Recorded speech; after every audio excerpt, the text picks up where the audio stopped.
Once the Buddha was giving teachings on the topic of when one's mind is pure, one's Buddha land will be pure.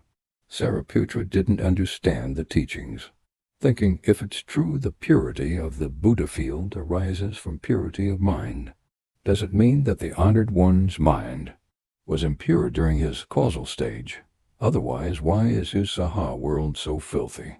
The Buddha said, the blind cannot see the sun and the moon in the sky. Is it the fault of the sun and the moon? Sariputra replied, no, it is the shortcoming of the blind, not the sun and the moon. The Buddha said, likewise my Buddha field is pure, but living beings cannot see it. This is not the fault of the Buddha. Sariputra was not convinced, saying all he saw were thorns, precipices, abysses, and excrement. Then the Buddha touched the ground with his big toe, and the universe suddenly was transformed into a display of splendor and purity with boundless great qualities. Sariputra was in great awe